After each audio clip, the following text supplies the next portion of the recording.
Welcome to WhiskyCast, cask strength conversation featuring news and interviews from the world of whiskey.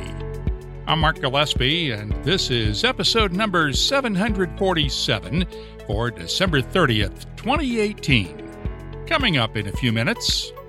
The auction houses, for example, take them in good faith and sell them. But I think now it's got to the stage where if somebody says they have a 19th century whisky, you would say, probably the chances are these are fake. We need to test them. 2018 could well be called the year of the collector when whiskey historians write about it in the future. We saw the first $1 million whiskey sold at auction, and that record fall at least twice more. Whether you like it or not, rare whiskeys have become increasingly popular as investments. And while we've had to worry about fakes on the secondary market for many years now, most of those could usually be discovered because of mistakes the forgers made on the outside of the bottle. But what happens when the outside of the bottle passes muster? How can one prove that the liquid inside is the real thing, and not just modern-day whiskey filled into a vintage bottle? That's where Professor Gordon Cook comes in. He runs the radiocarbon dating laboratory at the Scottish University's Environmental Research Centre, and he is seeing plenty of fake whiskies coming through his lab these days. Earlier this month, the consulting firm Rare Whisky 101 released a report showing that every single bottle of so-called pre-1900 whiskey that it had evaluated at Professor Cook's lab turned out to be a fake, and that there could be millions of dollars worth of fake whiskeys circulating on the secondary market right now. Professor Gordon Cook will explain just how his testing works on WhiskyCast In-Depth. That's coming up later, along with the calendar of events, the What I'm Tasting This Week department, your voice, and more. All on this final edition of WhiskyCast for 2018.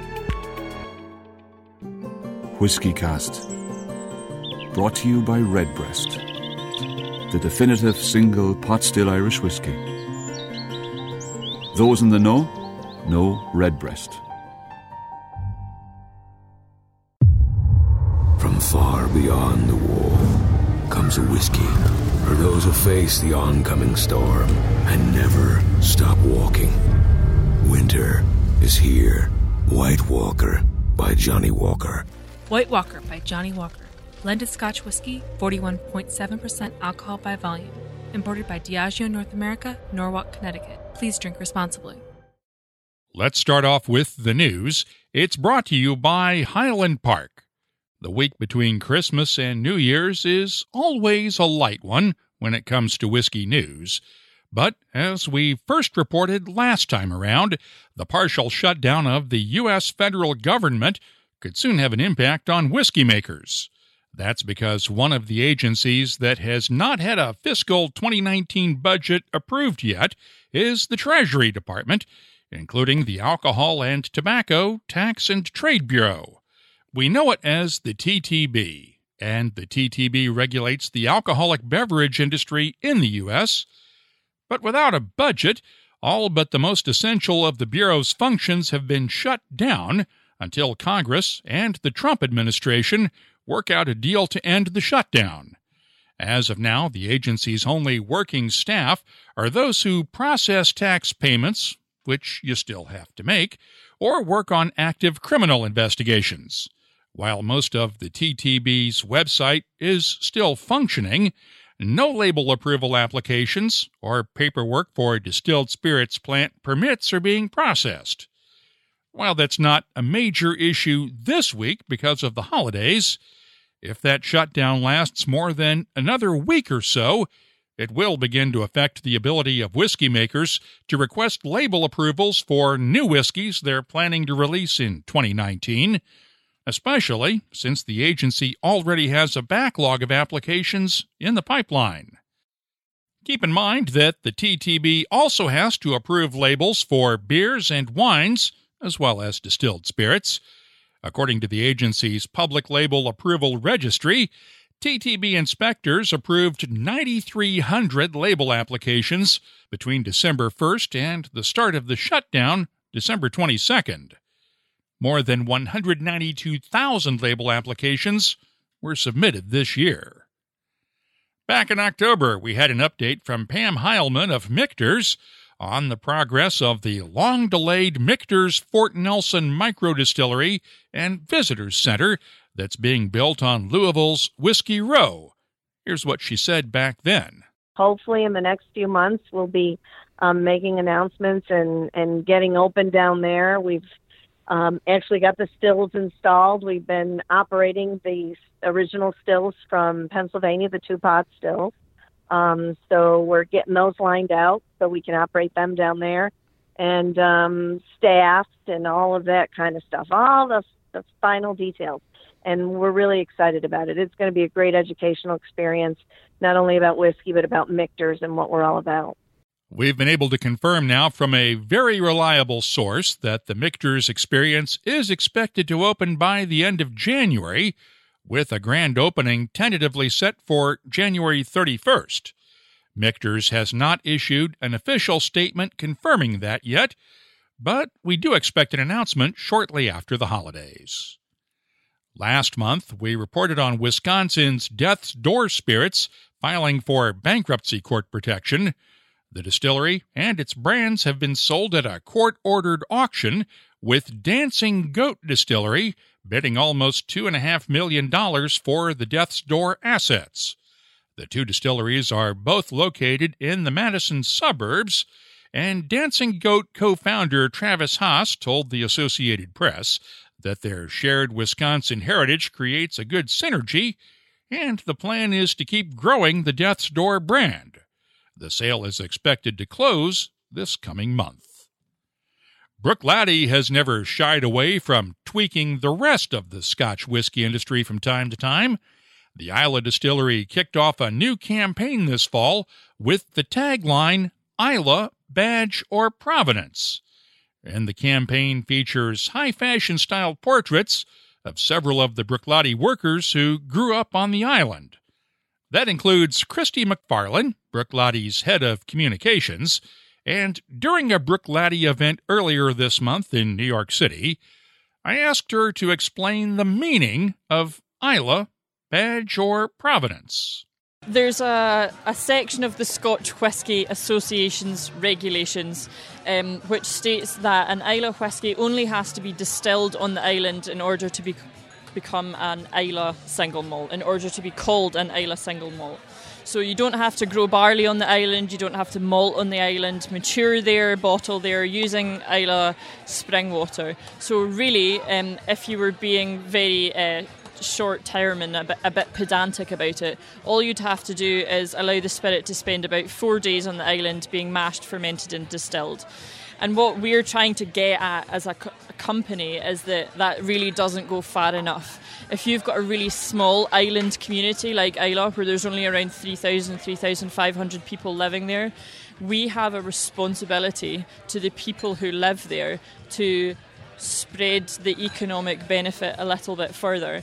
And in some ways that's just by providing stable employment on the island, so 80 of us are based at the distillery, but in a way it's also with working with our farming partners and the wider community. So we really put Islay at the heart of everything that we do, and eventually hopefully we'll see malt floors on the island, but what we're really trying to say is that not all Isleys are the same. We're slightly different, and we want to kind of hold a little bit of a mirror up to the rest of the industry, and in the kindest way possible. Let me play devil's advocate for a second, though. That same requirement applies to all the other regions of Scotland as well. They don't have to mature Speyside whiskies in Speyside. They don't have to mature them in the Highlands, Lowlands, or Campbellton. The same rules apply to all the regions of Scotland, not just Islay. Yeah, I totally agree with you. We've picked the region that we're in because it's our home, and it's because we can see where the benefits are lying and we can see where they're not. So if we were in Campbelltown, we'd probably be making this argument there, but we're not. We're on Islay. In a small community like that, you know everyone, you shoulder all the problems together. So if there's something that people can do to change it, we will absolutely make a big arrogant noise about it until people understand that they could be doing things differently, or until the consumer, the taster, whoever's shopping knows that there is a difference. And we've had this discussion before with your boss, Douglas Taylor, the managing director, about the impact of the whiskey industry on the island, because a lot of the money is coming off the island. Not a lot of the jobs are staying on the island, and people are being priced out of housing. There have been complaints about the impact of the industry. What's being done to solve all this? In the short term, I don't know, is the answer that I'm almost upset to tell you. I think one of the things that we need to focus on is year-round employment. So something where there's a stable income for young people. It's a prosperous place to live. So if you look back to 15, 20 years ago, you'll probably find that most young people moved off the island. They didn't raise their children there. They didn't have career opportunities there. We've started by trying to change that. With the housing crisis, as it were, on the island, all we can try to do is influence. So, Simon Coughlin, who's our CEO of our whisky brands, and Remy Cointreau, he sits on all the committees and he lobbies for the infrastructure that we need to have a whisky island, because it is a whisky island at the moment, and hopefully we can help people diversify. We're working with our agricultural partners to help them diversify their business. Maybe eventually we'll diversify ours, like with growing rye and things like that. But really, it's a long-term goal that we all have to take responsibility for and work towards, and I think industry does have a responsibility for that. It can't just be about the local people sitting on committees. It needs somebody who can make decisions and have a voice and put pressure on the right areas. So we're trying to do that, but it's slow. You're probably going to shoot me for this, but I want to point you back to something you said during the tasting earlier tonight, where you said if there hadn't been barley being grown on Islay and efforts being made to really make Islay part of the actual drink as opposed to just putting a label on it, you probably wouldn't still be living on Islay, would you? No, I probably wouldn't. So I went to university on the Scottish mainland. I was interested in working in whisky, but I fully did not expect to come back to the island, mainly because most of the distilleries on the island don't run their communications from the actual island itself. So to me it was completely unique to be able to work in what I would consider a professional career from the place where I grew up, close to my family and in a beautiful part of the world. So I've really been given a massive opportunity by Bruichladdich, and I'm really just one of the people that's happened for. And to actually see a career, a progression, to be able to run an international business from a rural community is quite special. It actually doesn't happen that often. You see people being drawn towards big cities and bringing their wealth and, even their personality. It might sound a bit of a whimsy, but the more you've got dynamic young people living on the island, the more it's attractive to other people to live there as well. It's when nobody's having children on the island, nobody's buying houses on the island, and it's an ageing population. People don't want to live there for good reason. So I believe we're also kind of kick-starting the youthful element again as well. I'm calling myself young here, Mark. I'd like to think I am. Well, you're significantly younger than I am, but let's face it, last thing we need to see is Islay full of hipsters. We don't want Islay to become the Brooklyn of Scotland. I don't know the cultural reference to Brooklyn. I like a good beard. I'm okay with a beard. And good coffee. I wouldn't mind some better coffee on the island. That's what we're really missing. For the record, Bruichladdich does everything on Islay except malting its Islay-grown barley. It does not have its own maltings right now and does not buy malted barley from the Port Ellen maltings, so the distillery brings over all of its malt from the Scottish mainland by barge. And it also has to ship its Islay-grown barley to the Scottish mainland to be malted as well. Finally, this weekend brings the toughest standards for drunk driving in the United States to Utah, which is lowering its standard for the definition of driving under the influence. Utah, and every other U.S. state, currently have a maximum legal blood alcohol level of 0.08. But Utah lawmakers voted last year to lower it to 0.05 starting today, December 30th.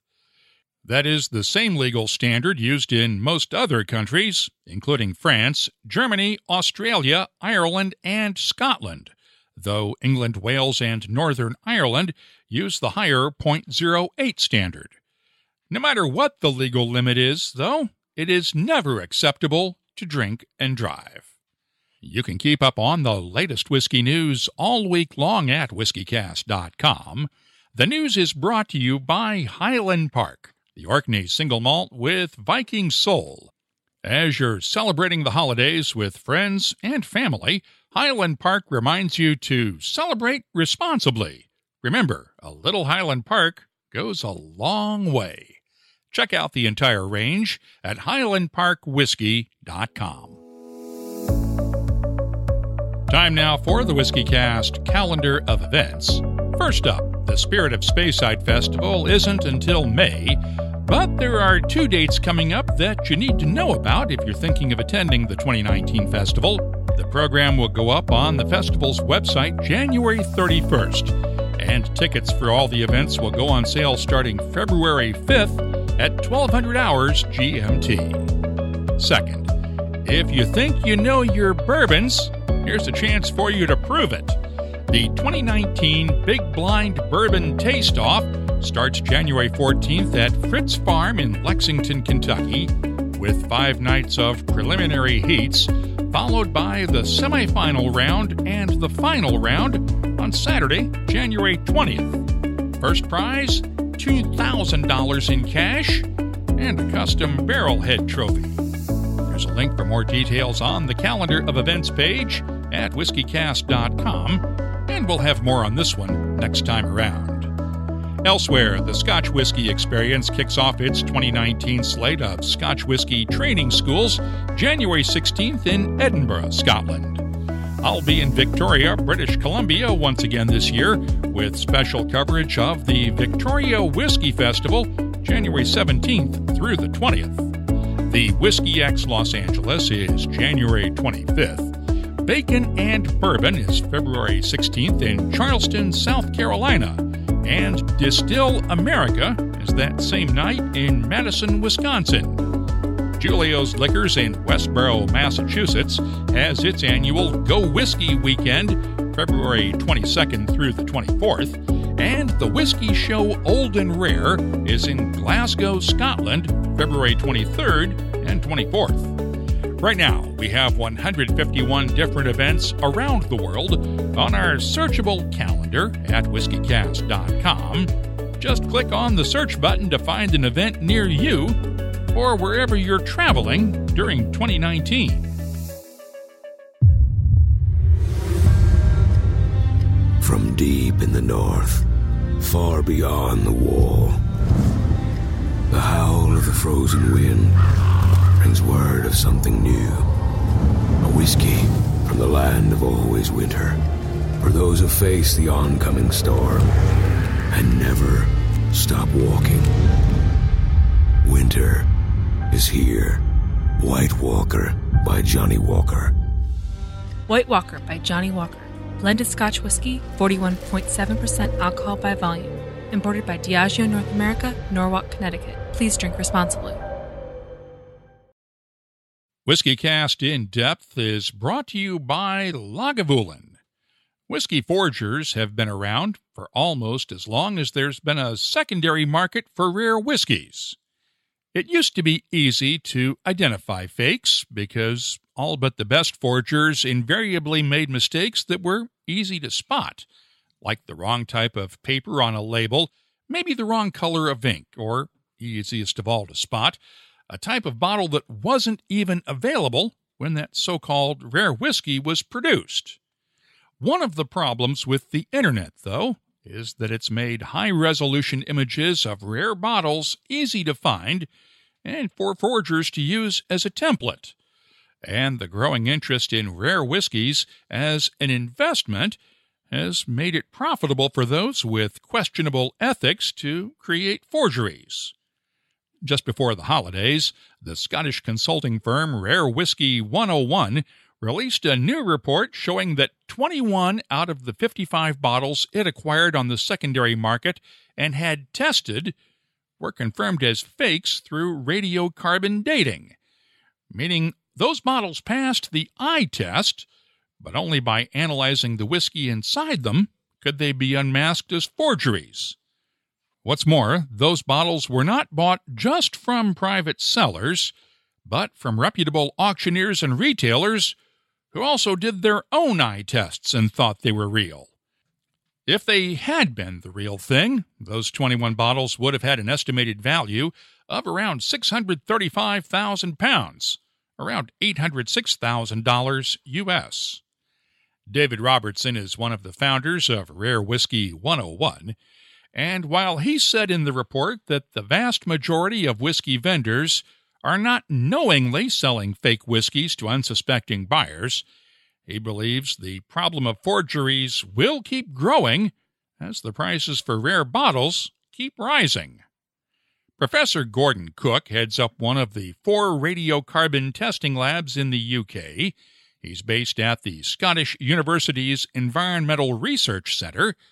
He and his colleagues did all of the testing for Rare Whisky 101, and I asked him to explain the process. Carbon dating has been done on whiskeys for a number of years now, but I don't think we really understand at the consumer level just how it works. As you know, radiocarbon dating has been used for since the 1950s in archaeology, and it's just a modification of that technique. In archaeology, what you're dealing with is natural production of radiocarbon in the upper atmosphere. So radiocarbon is produced at pretty much a constant level in the upper atmosphere. The carbon atoms interact very quickly with oxygen in the atmosphere, which is about 20% of the atmosphere. So you form carbon dioxide. The carbon dioxide, the C14 carbon dioxide, mixes with the stable isotopes of carbon dioxide, so that's C12 carbon dioxide, C13 carbon dioxide. So they all mix very quickly. They get taken up into the green plants. The photosynthetic reaction produces, if you like, carbohydrates. So that's the energy for plants to grow. The plants are eaten by animals. Animals are eaten by animals. And so you transfer the carbon-14 through all the life cycles of all plants and animals. So everything becomes labelled with the same level of carbon-14. And while an animal or a plant is still alive, it retains what we call an equilibrium living value. But as soon as that animal or plant dies, there's no longer any intake, and the only thing that's going on now is the radioactive decay. And radioactive decay occurs with a fixed half-life, and the half-life is the time taken for the amount of radiocarbon to decrease to half its original value. So if you know what was originally in the animal or plant when it was alive, and we know that because it's been pretty constant for the last 50,000 years plus, you know how much is left because you measure it in the lab, and you know the rate at which it decays, so you can calculate the time that's elapsed. So that's how it works in archaeology. When we're looking at whiskies, we're looking at much more recent material. So this natural level of production has continued throughout time, but the Industrial Revolution meant that there was a lot of burning of fossil fuels. Fossil fuels have no carbon-14 because they're so old, it's all decayed away. So all we have is the carbon-12 and the carbon-13. So when you burn a fossil fuel, you produce carbon-12 CO2, carbon-13 CO2. So you dilute the carbon-14 CO2 that's in the atmosphere. So since about 1890, that level became diluted significantly. And so by about the 1940s, we were at about 97% of the natural level, if you like, due to this dilution. And then in the early 1950s, we started atmospheric nuclear weapons testing, and that produces carbon-14. So by 1955, we were back to the natural level that had existed pre-1890. By 1963, we were at twice the natural level. There was a test ban treaty in 63, and since then, the level has decreased exponentially. So it's about 3% above the natural level at the moment. So basically, what we're looking at in these whiskies is, were they produced during the nuclear era, whereby you would have a higher level than natural production, or were they produced slightly before it, whereby they'd have a slightly lower value than the natural production. So for whiskies that were produced during the 19th century, we expect to see a fraction of modern at about 97 or 98% roughly. And if they were produced after 1955, we would see a fraction of modern that's greater than 1. And for the post sort of 1955s, we can actually tie that down quite nicely, because there has been a very steep rise in the radiocarbon level, followed by an exponential decrease. So if it's a whiskey that's been formed during the nuclear era, as I said, there will be a fraction modern value that's greater than 1. But you can get that same value on the upslope or the downslope of the peak. So there's a little bit more that you have to think about. So, for example, if somebody said, well, I'll give you an example of a real case. I was given a sample of what was supposed to be 1863 Talisker whiskey, and we measure it, and the fraction modern is such that it could either be 2005 or late 1950s. And nobody is going to falsify a whiskey and say it's 1950s, when that in itself is a very valuable whiskey. So by deduction, you can say it's pretty much likely to be 2005. And we can actually use the stable carbon measurements as well to give us a guide as to whether it's sort of very recent or 1950s, 60s, 70s. So how close can you get in terms of actually being able to date a whiskey when it was, at least when the grain was harvested? Not necessarily in terms of the maturation time or those other factors, but how close can you get? We can get, for that post-1955 period, to within a year or two. For pre-1955, it depends a lot on the value that we calculate. It can be, as much as 60, 70, 80, 100 years. But then what you're looking at is does that suggest it's genuine? And it does. At least it gets it into the ballpark range. Yes, you're getting into the ballpark range. If it's not genuine, if somebody is saying, I've got an 1890 whiskey, and we measure it, we can say, no, that was produced during the nuclear era, there's too much carbon-14 there. If, on the other hand, it's a low value, we can say, yep, that was produced before the nuclear era, chances are it's genuine, and we can run a calibration, because there are calibration curves, and say, yeah, it's more likely between 1850 and 1920 or something like that. So you can't definitively say that, it was distilled in 1863 or whatever, but you can say that it was somewhere in that era that would then lead you to at least look at the bottle, the label, and the other things, and the other factors to authenticate it. And you might want to get somebody who does gas chromatography, mass spectrometry, to look at some of the minor components in the whiskey, which would give them an idea as well, whether it was a malt whiskey or whether it was a grain mix. Were you surprised by this? When you started looking at these results, were you surprised? The number of fakes?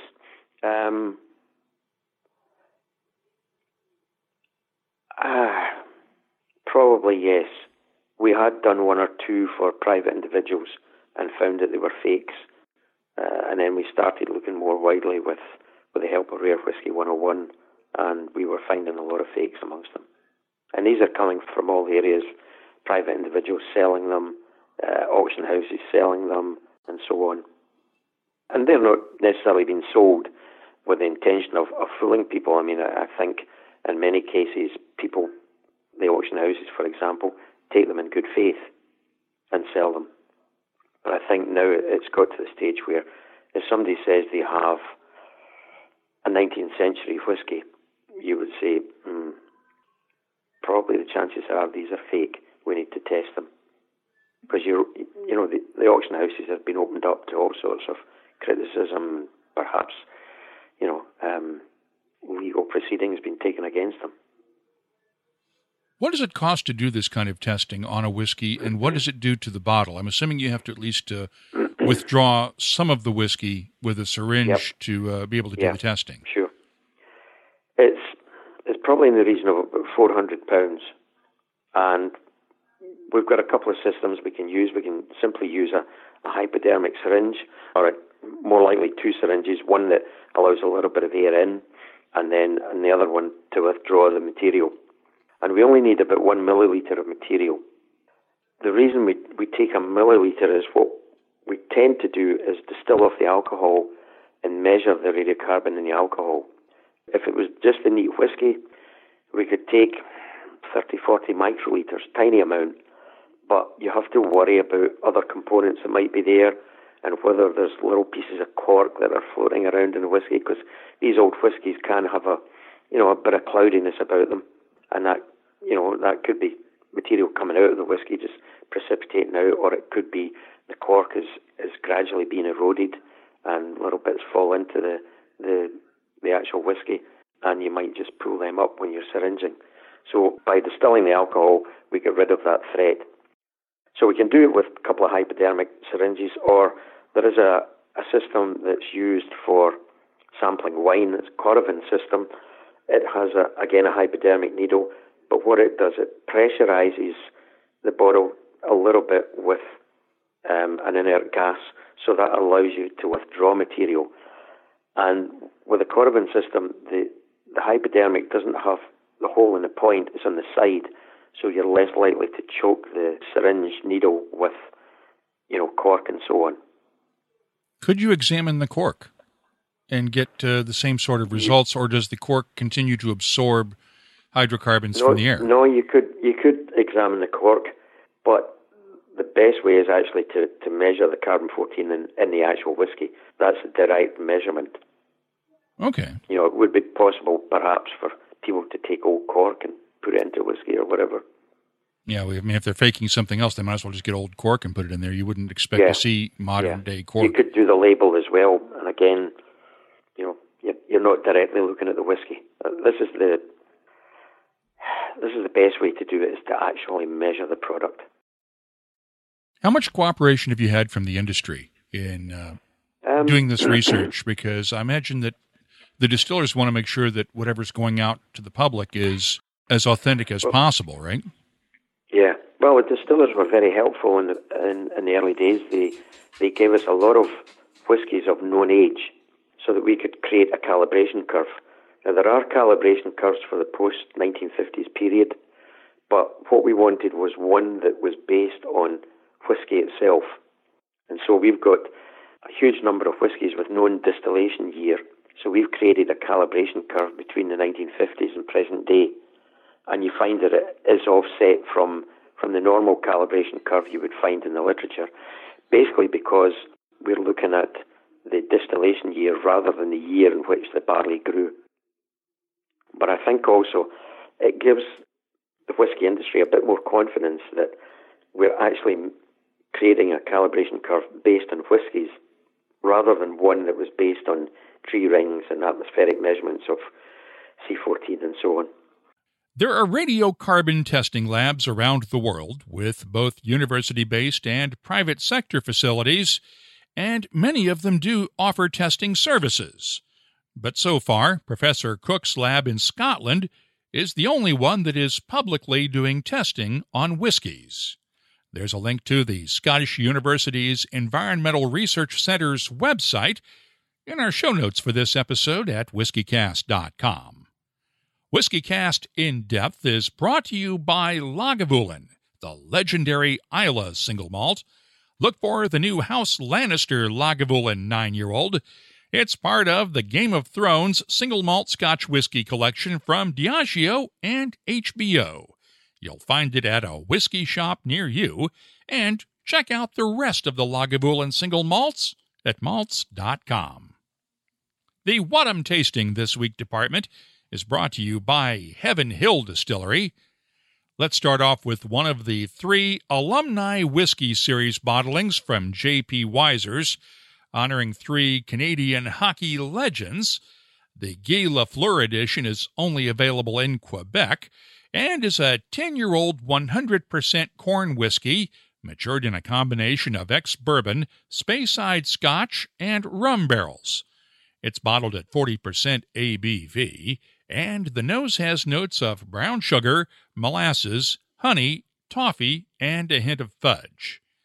The taste starts off sweet, but a gentle pepperiness builds up over time, on top of the sweeter notes of caramel, molasses, and brown sugar. However, in this whiskey, the two levels really don't mesh well together. It's almost like having two separate whiskeys at the same time. The finish, though, is medium length with a slight pepperiness.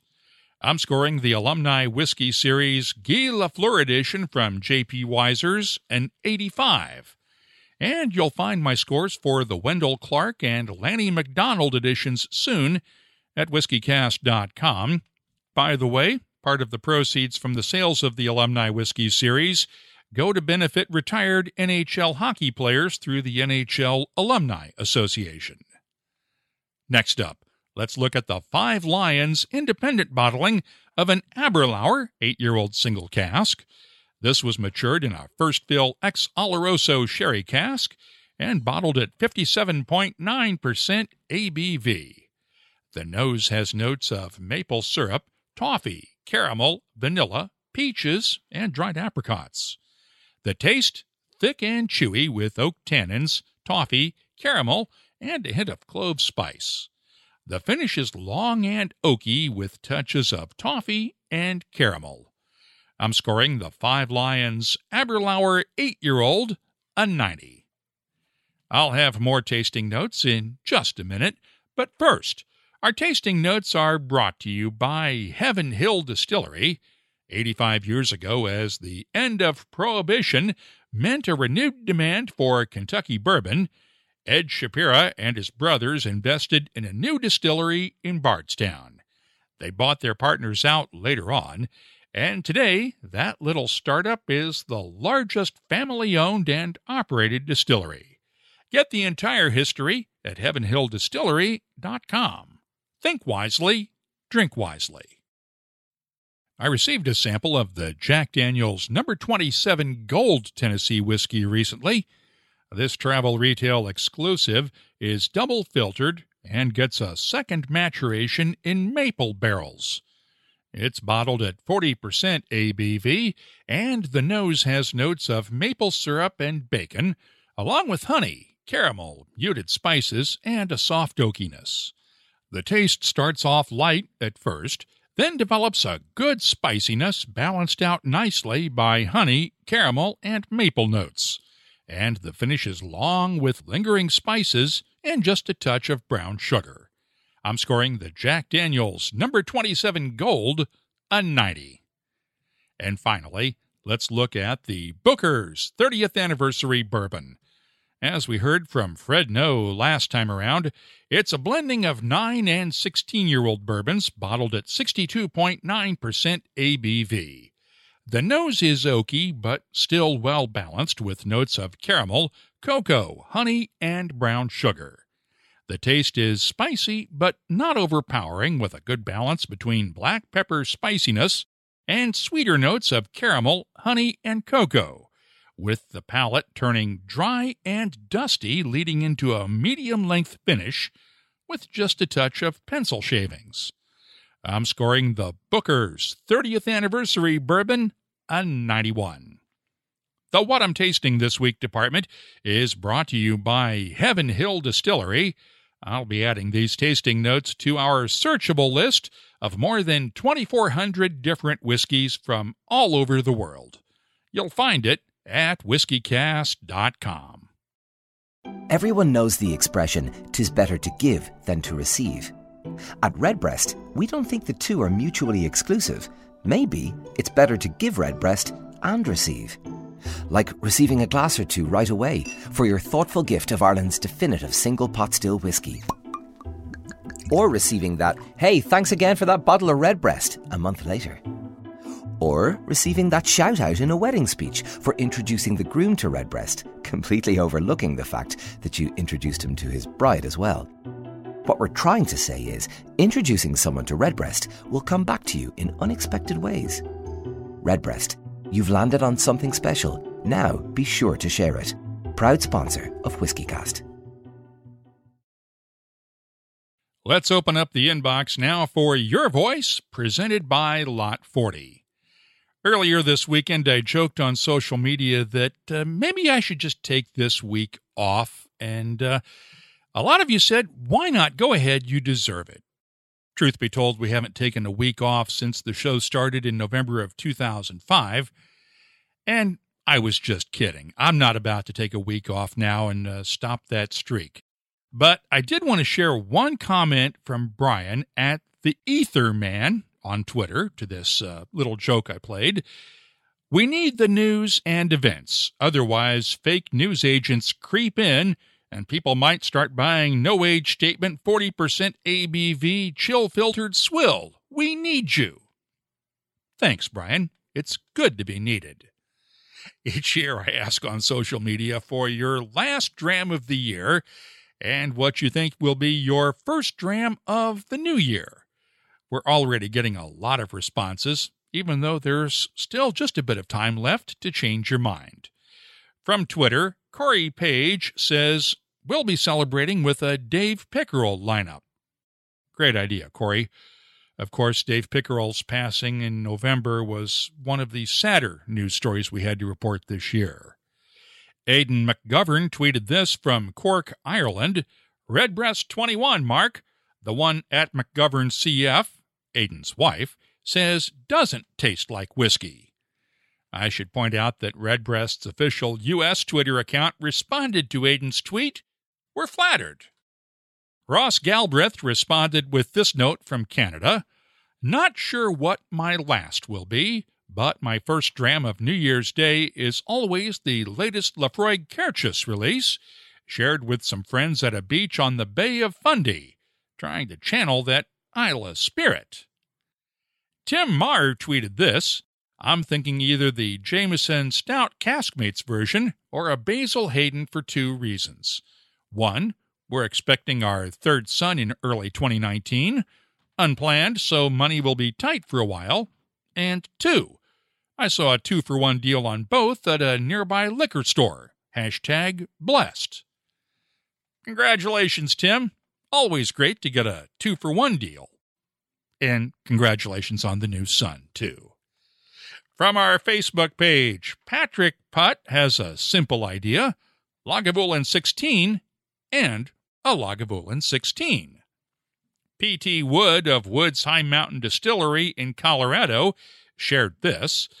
Definitely my Sawash American Malt Batch 1. Sorry for the shameless self-promotion.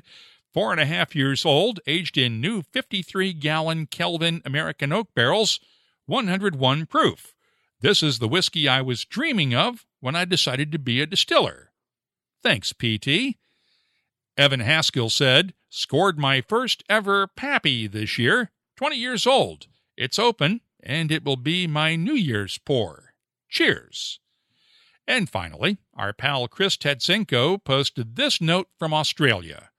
This is a hard one, Mark.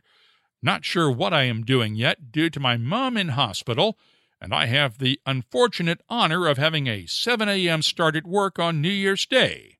Maybe some La Maison de Whiskey 120 proof Blantons from 2016, or some Buffalo Trace Antique Collection, and some Pappy 15 to see in the new year, which may not be until late on the 1st of January. Chris, sorry to hear about that work schedule, and here's hoping your mom gets well soon. Tell us about your last dram of 2018 and your first dram of 2019, and I'll share more of them next time around. And if you have something else you'd like to share with whiskey lovers around the world, you can always tell us that too. We're on Twitter, Instagram, and Facebook at WhiskyCast, and the email address is comments@whiskycast.com. Your Voice is presented by Lot 40, Canada's award-winning 100% pot still rye whiskey. Lot 40, unapologetically Canadian. Please drink responsibly. Let's wrap things up now with Your Voice, our look at the history, science, and other stuff that make whiskey unique. It's brought to you by Writer's Tears. And we'll look at a definition this time around. The other night, one of my daughters asked me what cask strength means on a whiskey label. You'd think it would be logical. Whiskey directly from the cask with no added water to dilute the strength. But like a lot of whiskey terms, that definition assumes that everyone agrees with it. For instance, small batch is another one of those terms, where the definition is in the eye of the beholder, or perhaps the marketing department. Is a small batch 20 barrels, 50 barrels, 75, or more? Hard to say, and there is no official definition. With cask strength, the definition can shift around a bit too, especially if you're blending a small batch cask strength whiskey. I have mentioned the TTB's proposed changes to U.S. alcoholic beverage labeling regulations in the last several episodes, and while there is no proposed definition for small batch in there is one for cask strength. The agency is proposing to require that any whiskey labeled as cask strength be bottled at no less than 1% ABV than the strength at which it came out of the cask. Remember, if you can't define it, you can't enforce it. By the way, the public comment period for those proposed regulatory changes ends on March 29th, assuming, of course, the government shutdown is over by then. If you have something you'd like us to look at on Behind the Label, just use the contact form at whiskycast.com to get in touch with us. Behind the Label is brought to you by Writer's Tears. Writer's Tears Copper Pot, an 18th century style of premium Irish whiskey, blended from single pot still and single malt. Like yourself, it's one of life's treasured rarities, and what's rare is wonderful. Writer's Tears Copper Pot. That's all for this edition of WhiskyCast. We've posted links for the stories in this episode in our show notes at whiskycast.com. That's also where you'll find links for our WhiskyCast HD videos and the WhiskyCast Tasting Panel podcast. Please take a minute this week and share WhiskyCast with your friends. If they're not familiar with podcasts, just pry that smartphone out of their trembling little fingers for a minute and show them how to use the podcast app that's already on there to discover WhiskyCast and a whole world of free content. Remember, friends help friends discover podcasts. We'd love to hear from you. The email address is comments@whiskycast.com, and you'll find us on Instagram, Twitter, and Facebook at WhiskyCast. From far beyond the wall comes a whiskey for those who face the oncoming storm and never stop walking. Winter is here. White Walker by Johnny Walker. White Walker by Johnny Walker. Blended Scotch whiskey, 41.7% alcohol by volume. Imported by Diageo North America, Norwalk, Connecticut. Please drink responsibly. WhiskyCast. Brought to you by Redbreast, the definitive single pot still Irish whiskey. Those in the know Redbreast. WhiskyCast is a production of Cask Strength Media, copyright 2018, and comes to you for the final time in 2018 from the charming, yet regrettably dry town of Haddonfield, New Jersey. I'm Mark Gillespie, reminding you that when you drink, please drink responsibly. Thanks for listening, and have a great 2019.